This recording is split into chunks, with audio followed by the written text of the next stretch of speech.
Good afternoon, everyone. iTech India welcomes all the participants for today's National Distance Learning Seminar. Kindly note the questions will be taken up at the end of the session. Participants are requested to type their questions in the chat box. Today's topic is the journey of a child with HIV through TB, hepatitis, severe anemia, and beyond, a case study. And the speaker is Dr. Anju Seth. Dr. Anju Seth is currently working as Director, Professor of Pediatrics and Program Director, PCOE in HIV Care, Kalavati Saran Children's Hospital, New Delhi. She is actively involved in care of CLHIV since the last 11 years. She is a member of the Technical Resource Group PPTCT, NACO, National Core Group on Elimination of MTCT of HIV and Syphilis, and a Master Trainer for training programs in HIV care. She is a member of many NACO constituted expert groups, including expert group on development of nutrition guidelines for HIV exposed and infected infants and children, expert group for revision of pediatric HIV guidelines, and viral load expert committee. She was a core committee member for development of nutritional counseling module for adults and children with HIV. We welcome you, ma'am, for today's session and request you to start the session. Thank you, Shweta. Good afternoon, friends. Today's NDLS is a little different from the usual NDLSs that you would have attended, and a little different one for me as well, as far as NDLS is concerned. Instead of focusing on a topic, on one single topic, I decided to present to you one single child. The challenges that this child and the treating team overcame while managing him. And through the journey of this child, we will see there are several learning points that emerge. So I'm really not going to speak about one particular challenge that patients with HIV face, rather multitude of challenges. So I hope you like this mode of presentation. The contents are completely correct, true, except hiding the identity of the child, which we have done. Rest of it is absolutely authentic. So let's start with the case study.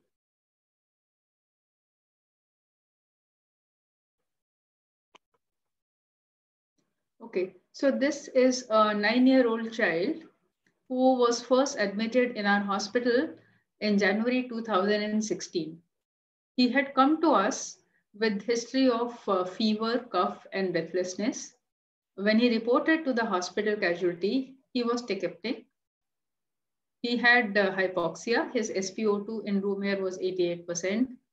He was pale and had oral thrush. He also had severe wasting. What I've mentioned here are the Z scores for the various anthropometric parameters. So you can see the BMI Z score was less than -3, indicating presence of severe wasting. His height was all right. So Z score between -2 and +2 is considered okay. And his height score was close to 0, which indicates it was as close to the median for his age and sex. So this child, because of his presentation, you can see the X-ray on the right side, was diagnosed as the case of pulmonary tuberculosis with left pleural effusion. The pleural fluid and the gastric aspirate tested positive for Mycobacterium tuberculosis and also showed sensitivity to rifampicin. HIV serology of the child done showed it to be reactive for HIV-1 antibodies. So this was his first exposure to our hospital and the first time he was diagnosed with HIV. The other relevant investigations done during this admission showed him to have a HB of 6.4 gram%. The other cell lines, TLC and platelets were all right. His LFT and KFT were normal. He had profound immunosuppression with a CD4 count of only 2 cells per mmQ. He was diagnosed on this basis as a case of HIV stage 4 with pulmonary TB with oral thrush. He was the only child of the family. The parents were not known to be HIV infected. So as is the protocol for all children newly diagnosed to be HIV infected, we tested the parents and both the parents also tested positive.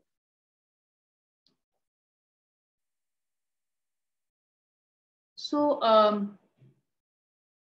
what we have just seen is something known as reverse parental diagnosis. This is not really a technically accepted term, but this is a term that we use to denote a situation where a child who has a perinatal HIV infection gets detected first, and then his parents get tested, and leading to diagnosis of parents' HIV infection, which actually would have happened before the child got infected.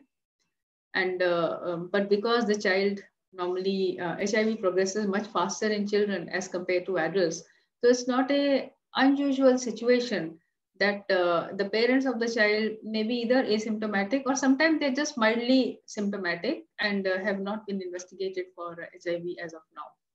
So we do come across this situation quite commonly, especially in children who are early progressors. So we see them during their infancy or early childhood, and with symptoms, with suggestive symptoms. You test them, they test positive, and then one goes back and checks the parents and finds them to be positive. 9 years is a little late for that. So it shows that, again, shows a situation where parents are the window period of HIV infection may be quite long in adults, and they might just be mildly symptomatic.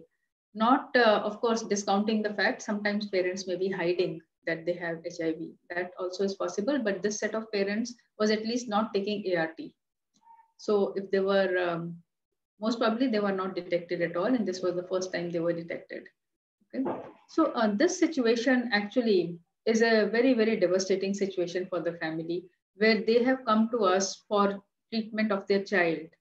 And we have given them a diagnosis, which is which is a, well, incurable disease. You can treat it, but you can't cure it.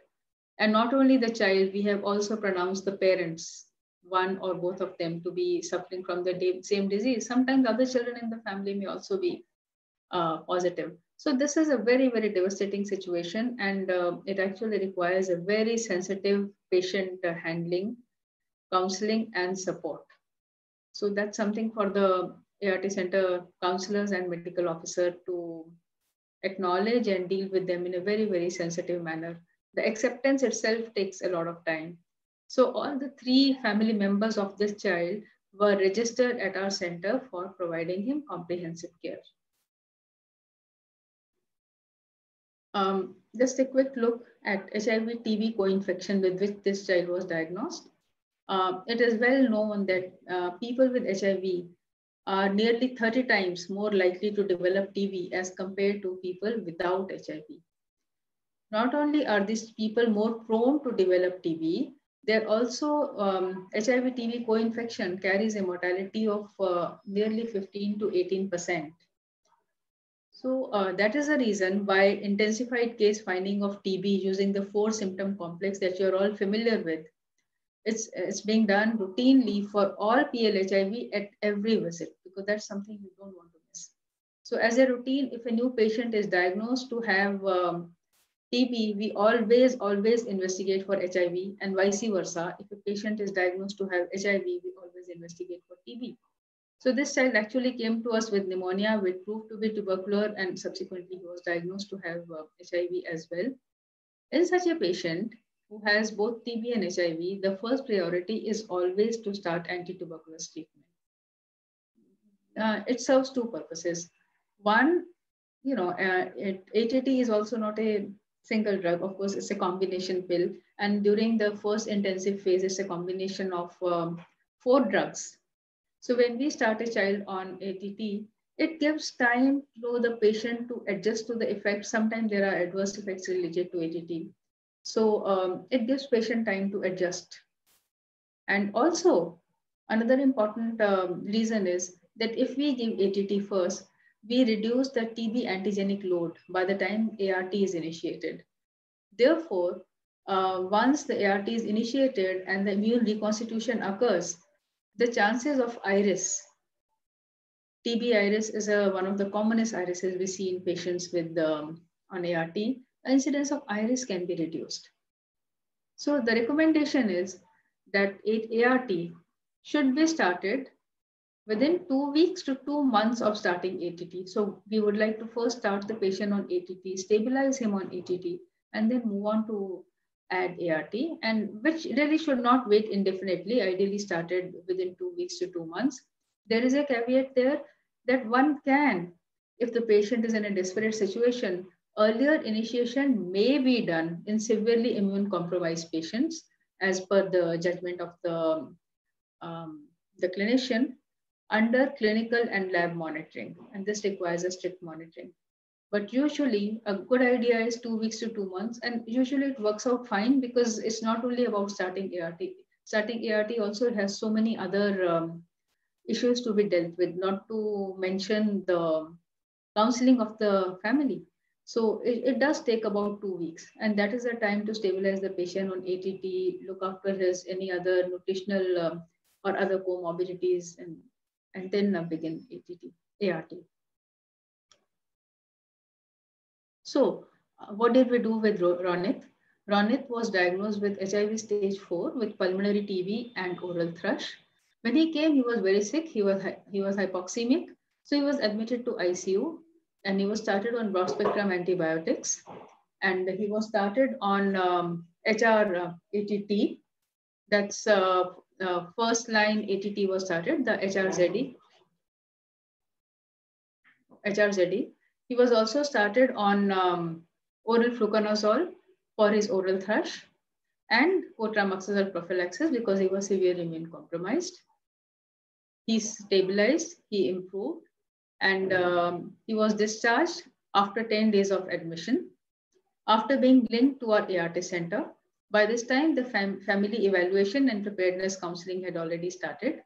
Our plan was that during the subsequent visits to the ART center, we would add Hemetinics. Remember, he had anemia and HbO of 4 gram % or so. We would initiate ART and simultaneously start nutritional rehabilitation. So Ronit was discharged on 13th of January, and he came back to us on 16th January, 3 days after discharge. That was day 11 of anti-tuberculous therapy initiation. And this time he came back with jaundice for 3 days, vomiting and lethargy for 1 day.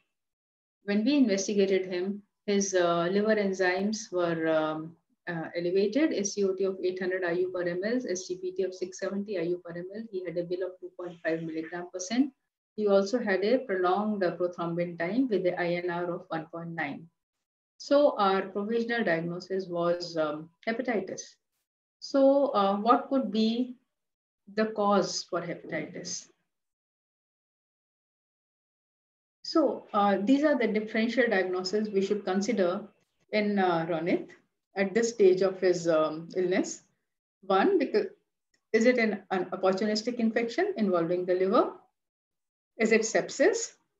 Or is it drug-induced? These are the 3 possibilities that come to mind. So we worked him up accordingly. There was no lab evidence of sepsis. We sent viral markers for common viruses causing hepatitis. They were all negative. And because this was temporarily, the other causes were negative, and the hepatic enzyme derangement was linked with I'm sorry, I'm busy right now. Was linked with the is temporarily linked with the starting ATT. The provisional diagnosis was ATT-induced hepatitis. So let's look at hepatic involvement in children with HIV. Hepatomegaly and mildly elevated liver enzymes are quite common in CLHIV because of effect of HIV per se. However, chronic or progressive liver disease because of HIV itself is unusual.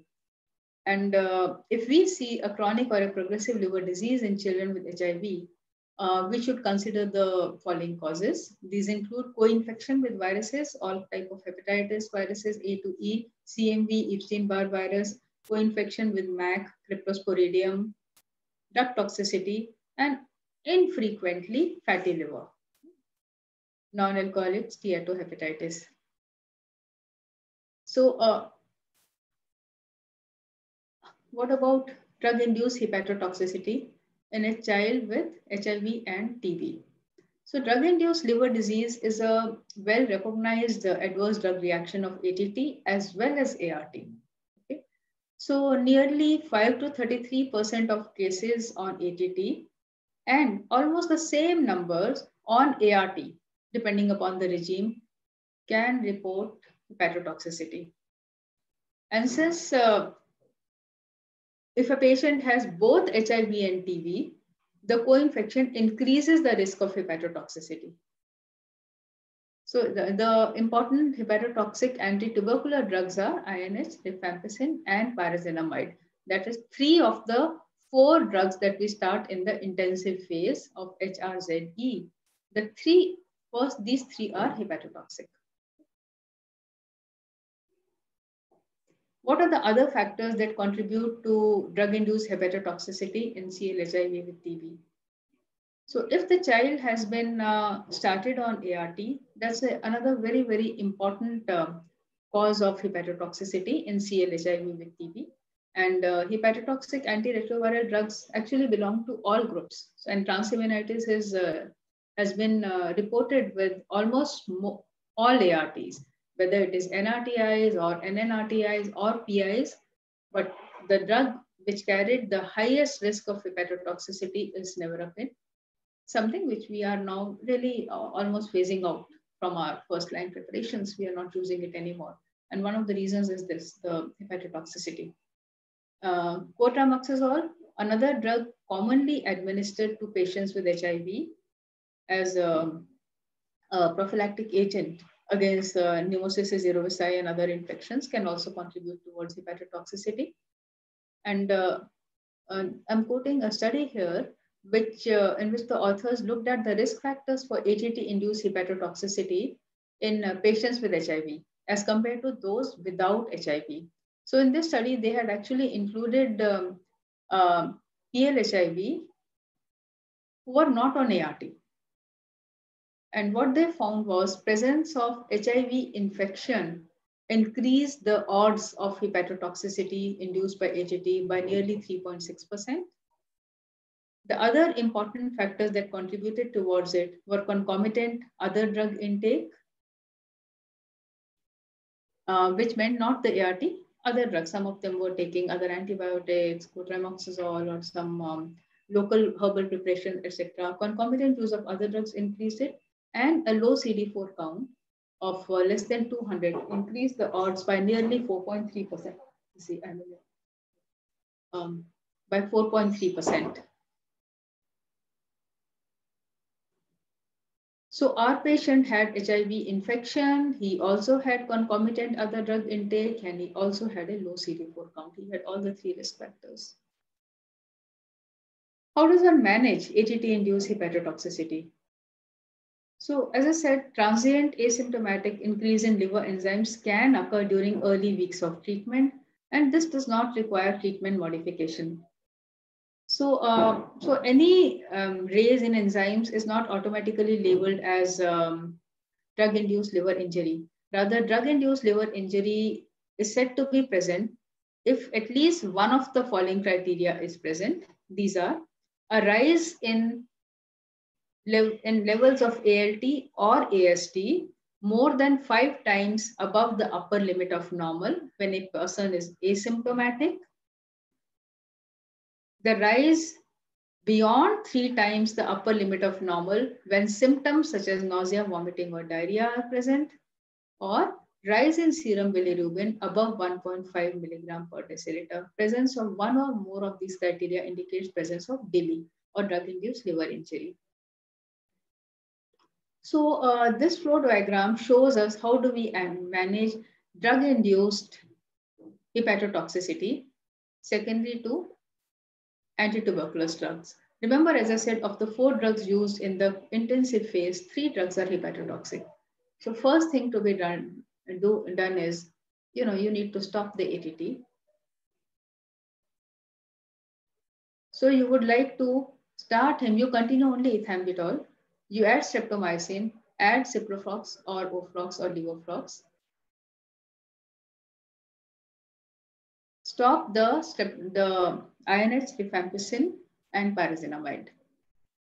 Okay, and of course we do it when DILI is present. These are the criteria for DILI mentioned here. Repeat ALT after 7 days. Once the enzymes have settled to less than 2 times the upper limit of normal, you introduce rifampicin. Repeat LFT after 3 days. If ALT continues to be less than 2 times upper limit of normal, we add INH. Again, wait for 3 days and then add pyrazinamide if ALT continues to be less than 2 times upper limit of normal. If at any stage, at introduction of any drug, if the liver enzymes increase, you will need to omit the offending drug and begin the process all over again. So this is how one manages the drug-induced liver toxicity. So coming back to our child Ronit, who had pulmonary TB with drug-induced hepatitis and came back to us for second admission. This time he stayed for a reasonably long period of time. He stayed for 10 days first time, and this time he stayed for nearly a month. So we, according to the guidelines that I've just shared, we stopped INH, rifampicin, and pyrazinamide. We continued ethambutol, added streptomycin and oral ofloxacin. The child was anemic, so we gave him 1 unit of blood transfusion, and we added ATT as just presented in the protocol serially under LFT monitoring. However, adding ATT in this proved to be very, very challenging. Remember, he had all the risk factors for severe drug-induced liver toxicity. He had recurrent flares of LFT requiring several step backs and readmissions over the next 2 months.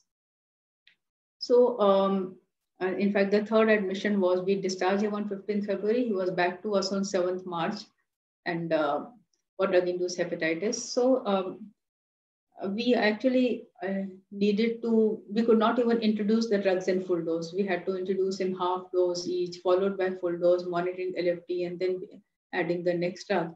We also needed to replace his cotrimoxazole, which could have been contributing to hepatotoxicity, with dapsone.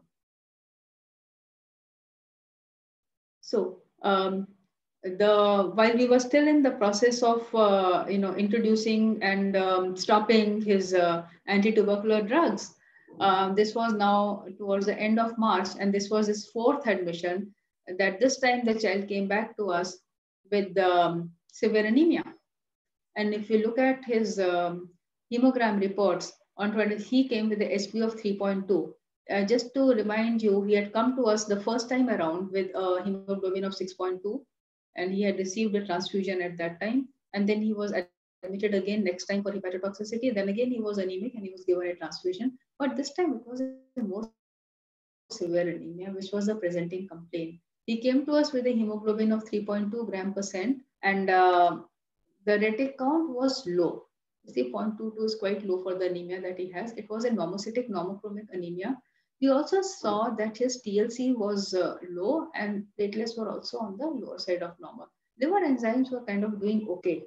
So he was just given 3 packed RBC transfusion. HB came up, TLC and platelets pretty much similar, not much change. So because this was indicative of pancytopenia, indicative of bone marrow suppression, we stopped dapsone, which can contribute to bone marrow toxicity. And simultaneously, we were juggling his ATT. And at this particular time, after repeated attempts, we had managed to get him on 2 drugs, INH and rifampicin. Ethambutol was continuing, and pyrazinamide was just recently introduced, and he was getting ofloxacin. And the next admission happened again barely 4 days later, because we had just introduced pyrazinamide and sent him home. He came back with reflare of hepatitis, and again we had to step back again all over again. And also we noticed his HB had dropped to 5 gram%. So we were battling 2 things, anemia and his tuberculosis. And this was a time, now it was April, he had come to us in first week of January, and we had yet not started ART, and we decided high time. The child had stabilized otherwise, and we now started the child on abacavir, lamivudine, and efavirenz. Cotrimoxazole was reintroduced, and we stabilized him on an unconventional combination of INH, oflox, streptomycin, and ethambutol. So 2 drugs which could be potentially hepatotoxic with Oflox and streptomycin, and we plan to keep him on modified HAT only to complete his intensive phase, because anything, he was very precariously balanced on this. Anything beyond that, he was his liver enzymes were flaring up again. So this was April 2016. So now we deviate to our next learning point, the anemia in children with HIV. I'm sure all of you have seen anemia in patients with HIV, both adults as well as children. So anemia is a very, very common comorbidity with serious impact on disease progression and mortality. And anemia prevalence is reported to be higher in children with HIV as compared to those without it. I'm quoting from this study from St. John's Medical College, Bangalore, which was published in 2015. The authors found prevalence of anemia in children up to 12 years of age as high as 47.1% and severe anemia 6.7%. And the risk factors for anemia in CLHIV that they found included stunting, low CD4 count, a detectable viral load, and vitamin A deficiency. The pie chart on the right side shows the etiology of anemia that they found in these children. And you can see it was a combination of pure iron deficiency and anemia of inflammation, pure anemia of inflammation, B12, vitamin A and iron deficiency, some combination. So if we have anemia in children with HIV, etiology-wise, it can be broadly classified into 2 groups. One is anemia occurring because there is a decreased production, okay? And decreased production of RBCs, why would that happen? Because of deficiency of iron, B12, folate, erythropoietin, infections like HIV itself, or CMV, Epstein-Barr virus, parvovirus B19, TB, MAC, histoplasma, all these infections can suppress erythropoiesis. So anemia of chronic infection. Then there are many drugs which can cause anemia. Notable among the drugs that we use, zidovudine, you're all aware, can cause anemia, cotrimoxazole, antifungal drugs like amphotericin B. Malignancies like Hodgkin's disease and NHL can also be associated with anemia. So these are some of the common causes that get covered under the broad subheading of anemia due to decreased production. We also have the other group where there is an increased destruction of RBCs. Notable in that is hemolysis. So the causes of hemolysis in a child with HIV will include autoimmune hemolytic anemia or a pre-existing condition like thalassemia. Then increased loss, say due to a GI bleeding, infection like CMV, Candida, GI parasites, a bowel lymphoma, very, very rarely can cause GI bleeding and therefore cause anemia. And hypersplenism present due to any reason can also cause anemia. So if we have to approach the etiology and the differential diagnosis of anemia, MCV-based classification is useful. So you need, whenever you have a child with anemia, you do need a hemogram with peripheral smear. And the findings on that hemogram with peripheral smear will help you give useful leads to decide what could be the cause of anemia. So if we look at these 3 broad groups of classification of anemia based on the mean corpuscular volume, the anemia could be microcytic, normocytic, or macrocytic. If you are dealing with microcytic hypochromic anemia, the commonest causes, as you are all well aware, include iron deficiency, anemia of chronic blood loss, and thalassemia. In our setup, thalassemia is a very important cause of microcytic anemia. Normocytic anemia, as seen in our child, could occur due to acute blood loss. It could occur because of bone marrow disorders like aplastic anemia or leukemia, or also occasionally in sickle cell disease. Macrocytic anemia, the commonest causes in pediatric age group include B12 and folate deficiency, And less commonly in pediatric age group as compared to these two is hypothyroidism. So this slide gives you a very broad kind of a look at the causes of anemia. So remember, our child had normocytic anemia on multiple examinations by now. So let us see how we would evaluate a child with normocytic anemia. Okay.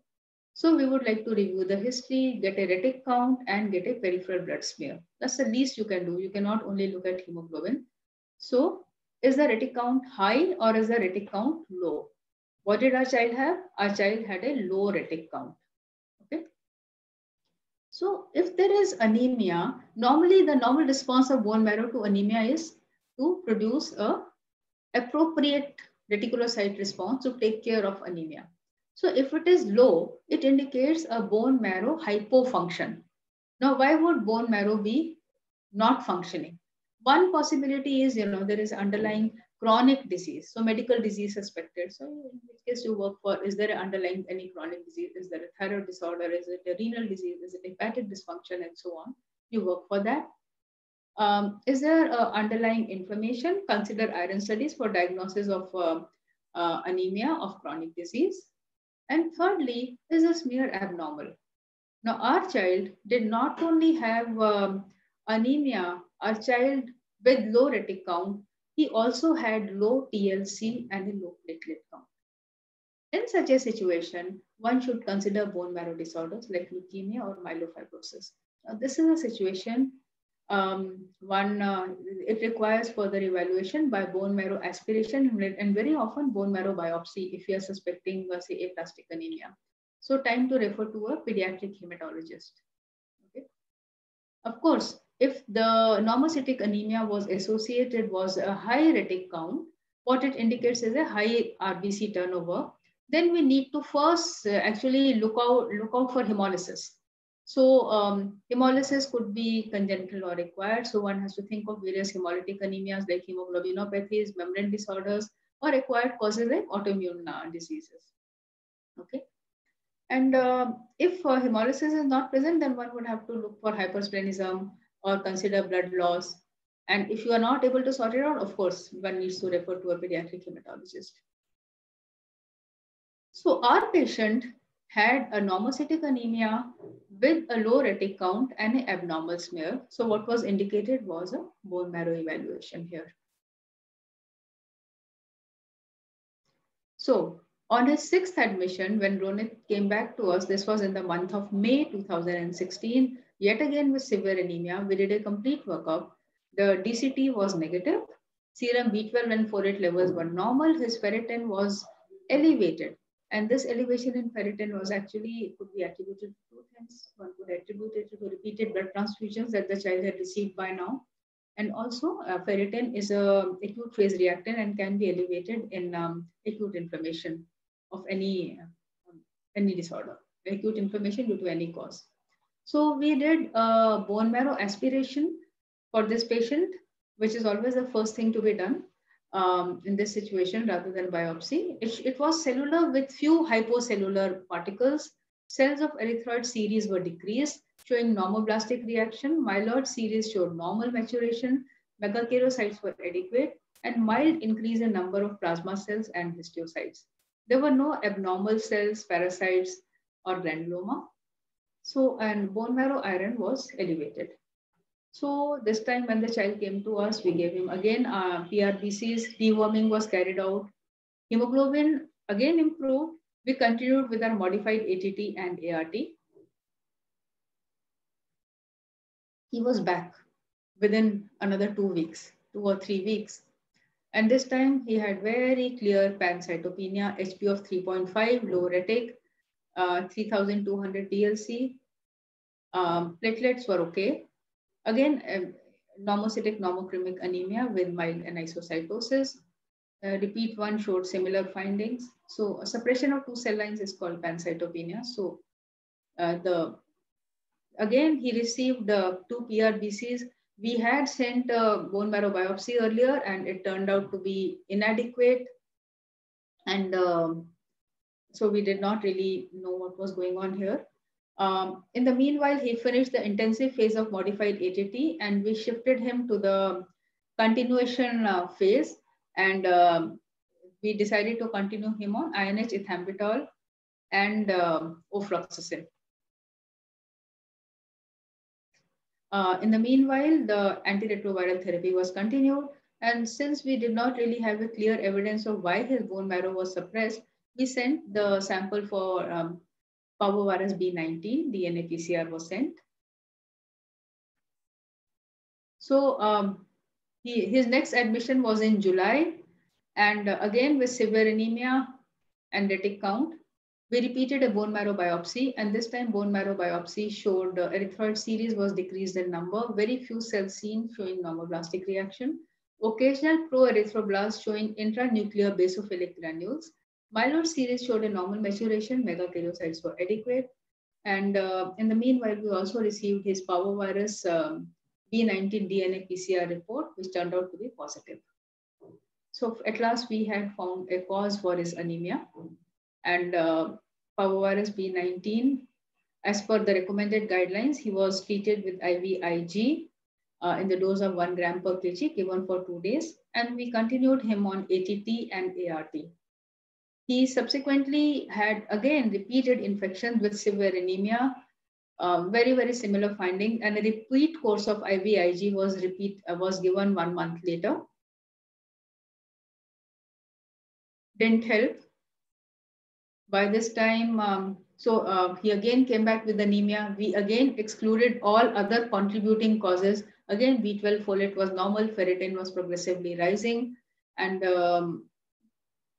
this time, so IVIG did not work. We decided, in consultation of pediatric hematology team, decided to start him on injection nandrolone, which is an anabolic steroid.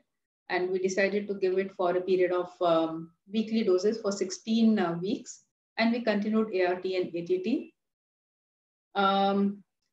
Didn't really help much. So it was now November 2016. And this time now we decided to give him pulse steroid therapy as pulse dexamethasone for 4 days. And by this time it was already, we decided to continue his ATT continuation phase for 12 months due to a very stormy initial course with frequent interruptions and a modified ATT regime that we were giving him. It was decided to continue his ATT for a period of 12 months, completion of continuation phase. December 2016, finally, our child was better. This time he was now clinically stable. There was no pallor. He was maintaining his HP at 9.1. And from here on, he showed a steady improvement. The total transfusions, he actually received more than 20 transfusions. And in January 2017, that is 1 year after he was first diagnosed, we had completed 9 months of antiretroviral therapy with good compliance. We were continuing the continuation phase of modified ATT. He was doing well. His HB was good, his TLC was good.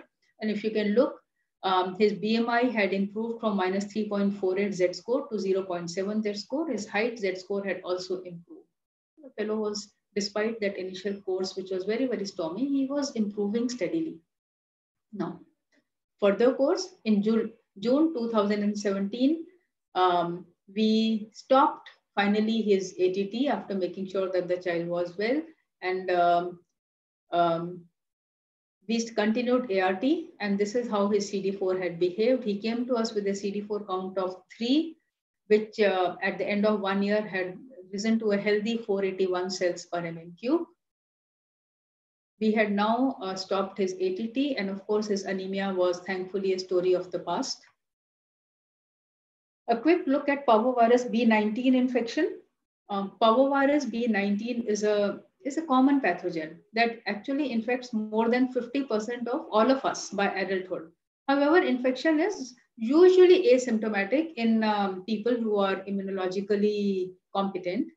But when symptomatic, it typically may cause erythema infectiosum in children or arthropathy in adults. Among immunocompromised individuals, it can lead to severe anemia caused by lytic infection of RBCs. I'll discuss that a little bit more in the next slide. In these patients, these immune-compromised patients, including those with HIV infection, B19 infection can become persistent and cause chronic reticulocytopenic anemia.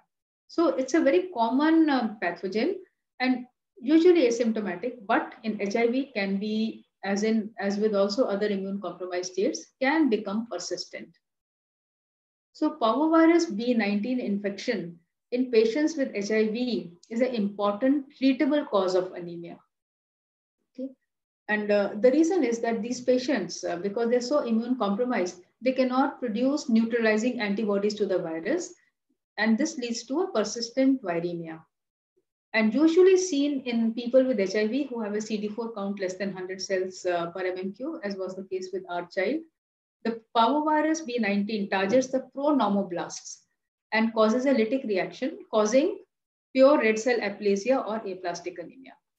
So bone marrow is often, or may show a picture of giant pro-normoblast with basophilic clumped chromatin. It was seen in our bone marrow examination also, basophilic stiffening. And the diagnosis is made on the basis of a suggestive bone marrow biopsy and serum PCR for parvovirus B19 DNA. The treatment recommended is IV immunoglobulin. Repeated courses may be needed, as we gave in our case, and antiretroviral therapy. So what happens is once you give antiretroviral therapy and the patient becomes immune reconstituted, the infection gets cleared out. So our patient, of course, required not only IVIG, he also required nandrolone, and then he required pulse dexona. And of course, because ART was continuing and he became more and more immune competent over time, it's perhaps a combination of all these that ultimately led to clearance of infection. So this slide shows a summary of all that I have told you. There's a timeline below, and he came to us in January 16. And this is a timeline from January 16 to July 17. So this is when he was started on ATT. HRZE is what we started him on 6th of January and came back within 10 days with hepatotoxicity. And after varying combination, withdrawal, and reintroduction, he settled on a modified intensive phase of INH, ethambutol, Oflox, and streptomycin in March 2016.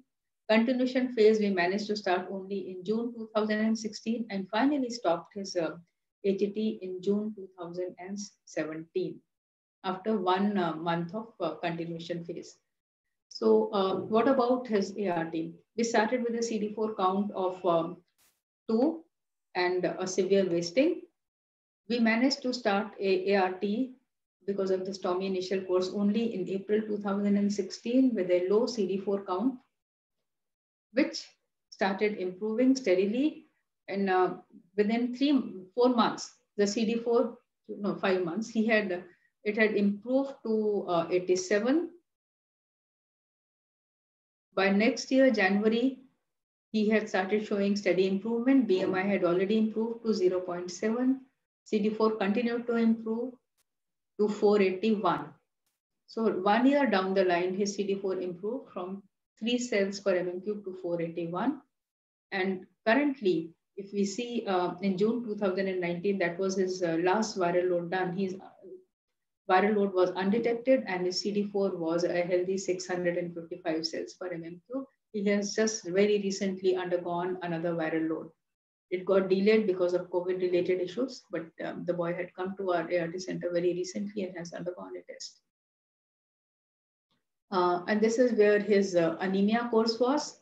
When he came in January, he did have anemia, but other cell lines were okay. So received hematinics and 1 unit PRBC. And after that, he kept on receiving multiple doses of PRBCs because he was continued coming back to us with anemia. And in July 2016, we gave him IVIG, repeated in August 2016. In September, given nandrolone along with a 3rd course of IVIG, and finally given pulse dexa in October and November, and that is when he started improving. So this slide summarizes the course of this child's initial 1.5 year. And so what is his current status? Ronit is now 13-year, 10-month-old. And these are the findings on the last visit here. His height is good. His BMI Z-score is -1, a little thin, but doing fine. He's on first line ART of ALE. He's continued with that with good compliance. Last viral load is target not detected, a good CD4 count. The journey continues.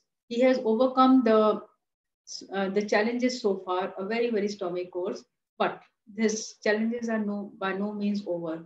Further challenges include maintaining a good adherence, avoiding adherence fatigue, and he is now adolescent. We are watching for his pubertal growth and development. And another issue I realized this time, he has not been disclosed so far, and that's another challenge facing us, disclosure of the status.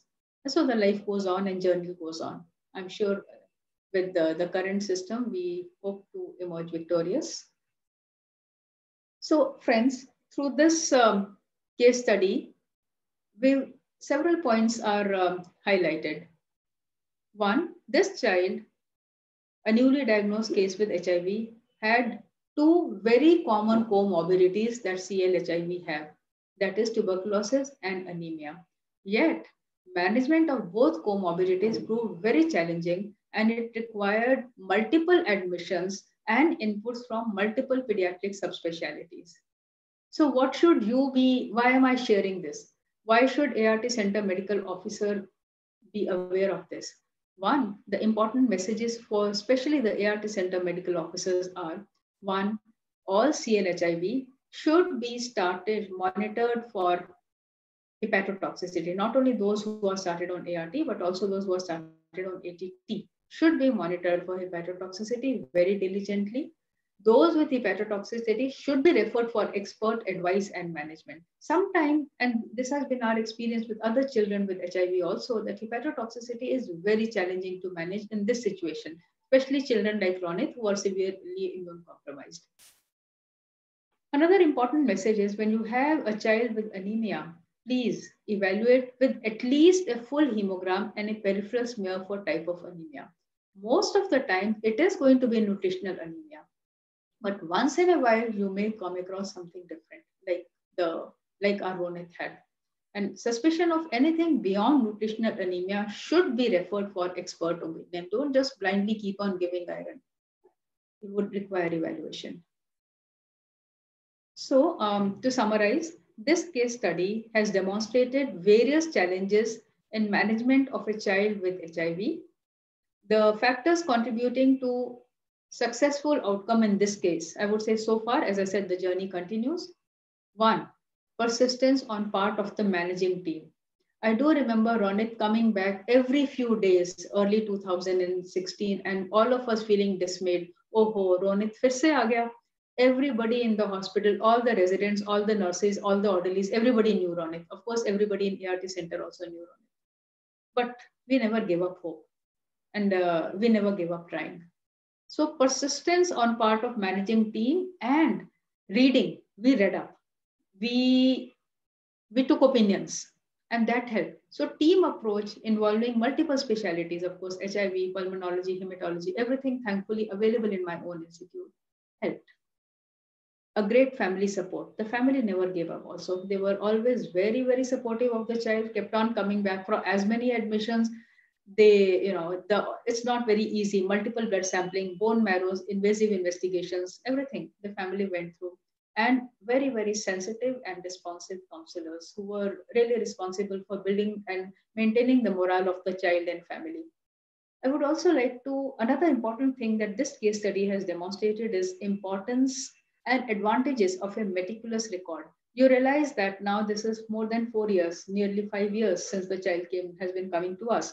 And all this information I've been able to fish out from very, very meticulously maintained records at the ART Center. Something that you all should try and do at your own center. You would never be able to build these stories unless your records are meticulous. And it is important because at ART centers, the teams keep changing. The doctors may change, the counselors may change, but your patients are not going to change. Unfortunately, since there is no cure, patients will keep on coming back to you. So it is really important that each and every milestone in management of that patient is well documented in his record. So at my own center, white card is of course being maintained very well. But in addition, we have our own proforma, which we fill up and we write notes for patients like Ronit, where there are major events happening. Detailed notes are written. Opinion taken from other specialists are recorded. All the times the child is admitted, a photocopy of the admission is attached. All the x-rays, all the investigations are duly recorded with date. And this Even if the treating team changes, the doctor changes, the records are there for anybody to see and build up a case. I was able to build up this entire story only because our records were meticulously maintained. So as I said, teamwork is the key to success. This is the current team at our own ART center, and all of them contribute to this, the stupendous work being done. And I would like to convey my special thanks to our previous SMO, Dr. Nupur Baijal, who was the anchor in management of this particular case and responsible for maintaining the meticulous records for this patient. Thank you, friends. I'll be happy to take any questions.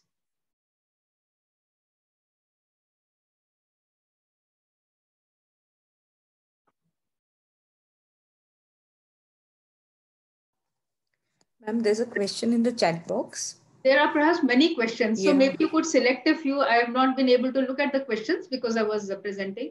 So if you could select a few, I could answer those, or else I can, answer them later also. If there's something burning, somebody can just ask. I don't have a problem. Raise your hand and ask. I have no problem. Because reading them and answering is going to take time. Yeah, participants are requested to kindly unmute themselves if they have any questions.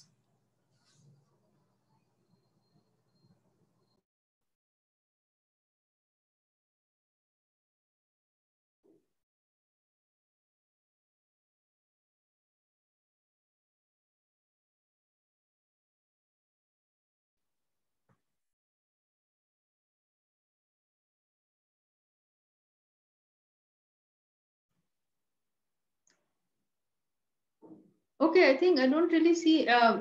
You did say there is one question. Where is the question? I can't see it. Yeah, ma'am, the question is, what could be the best age group for HIV disclosure? Okay. So, see, HIV disclosure is not a one-step process. I think the disclosure process begins from the time a child is old enough to start asking, why am I taking these medicines? Why am I coming to the hospital? And it could be any age. It could be a child as old as 4-year-old or a 5-year-old. Having said that, it doesn't mean you tell a 4-year-old that he has HIV. No. What it means is giving age-appropriate information. Okay. So the child's curiosity, the child's questions must be answered. So if a 5-year-old asks, why am I being given medicines? The answer has to be tailored as per his understanding. Having said that, what is generally recommended is a child beyond 10 years of age is usually ready for full disclosure. But of course, there are so many caveats. Remember, a lot of our children are, they have neurological involvement also, and developmentally they may be lagging. So a child may be chronologically 10 or 11 years of age, but his cognitive development may not be that of a 10-year-old child. So then you have to see as far as, what is the understanding of the child like. You also have to consider what is the family situation. Is the family ready? Many a time, and you cannot disclose to a child unless family is ready. What we should do is, I would say, in a child beyond 10 years of age, start preparing the family. Start preparing them that they should now, over time, disclose to the child. So ideally, family should disclose. With the help of counselors, if they want, we can prepare the family. We can, prepare the ground by talking to the child. We can prepare to the family. Ultimately, it is good if the family discloses. Okay, and at times, we in our own center, when a family has said that we would like to, we would like you to do it, then it has been done by our medical officer with the help of counselor and with the family sitting. That has also been done.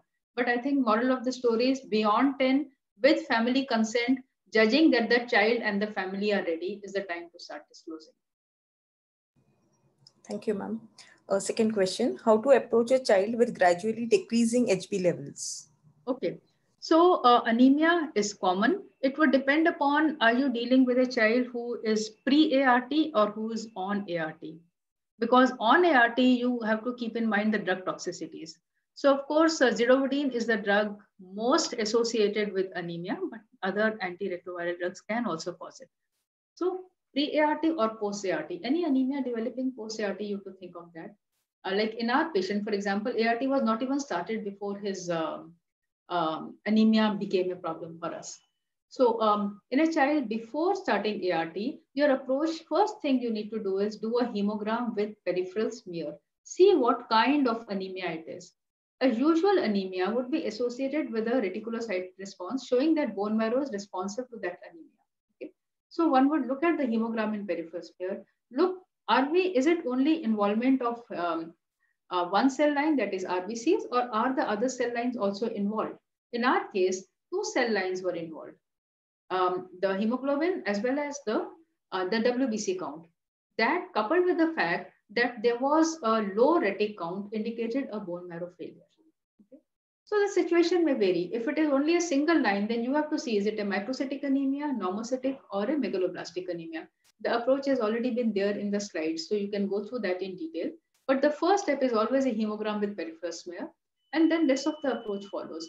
The approach is no different as it would be as compared to other children who do not have HIV. Of course, you have to keep in mind two things. One is the drug-induced hepatotoxicity once the ART is started, and sometimes, and these are very rare, situations peculiar to HIV, like we found parvovirus B19.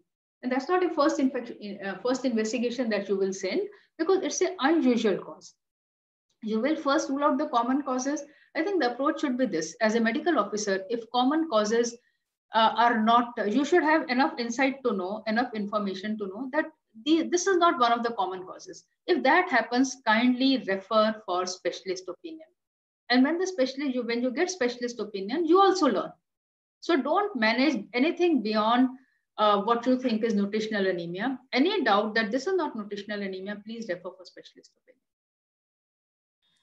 Ma'am, can we take a last question? Yeah, sure. I have no problem. Thank you, ma'am. With so many ups and downs in the progression of pulmonary tuberculosis, with interruptions, change of regimens in a presumably multi-bacillary scenario, did you anticipate any likelihood of drug resistance? In this child, when we started, thankfully, the CBNAT for MTB had come positive and had shown RIF sensitivity. So that was good. Our problem was never his lack of response. He is, despite, his multitude of ATT, the problem here was hepatotoxicity, which is what was troubling us. So we did, we ruled out all the other contributing causes for hepatotoxicity. We even removed his cotrimoxazole and so on. And then we had to worry. In this child, no, the drug resistance was never a consideration. One, of course, we did have a initial report. And secondly, his response, the reason we had to prolong the therapy was not because the child was really not responding, but we were not sure whether some infection might remain. So again, in discussion with our pediatric pulmonology team, we decided that we are going to give him a longer course. So again, these decisions, please don't take them at the level of ART center. These are very difficult decisions and best taken by a specialist. Yeah, that's it. Yes, any more questions, please? Yes, one more. If ATT-induced hepatitis does not come normal levels for quite long time, then how long we can alternate ATT? You have seen that. You have seen what we did. We actually managed him on only to stabilize him on whatever drugs that you can do. As I said, please don't do it alone. The regime that our patient went on was at best an unconventional regime. But as I said, my center is the one where we have a lot of experience with dealing with these patients. We have the expertise. We have the expertise for bronchoscopy. We have the, pulmonary TB experts. We have pulmonology experts. We have HIV experts. Our scene is different. I mean, we are a pediatric center of excellence. So, अपने आप से मत करो, ये काम बड़ा मुश्किल हो जाएगा.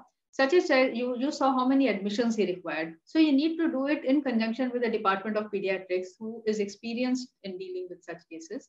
He required multiple admissions. So अपने आप से मत कीजिए. One would have to see on what kind of a regime he settles down. It would have to be individualized in each case.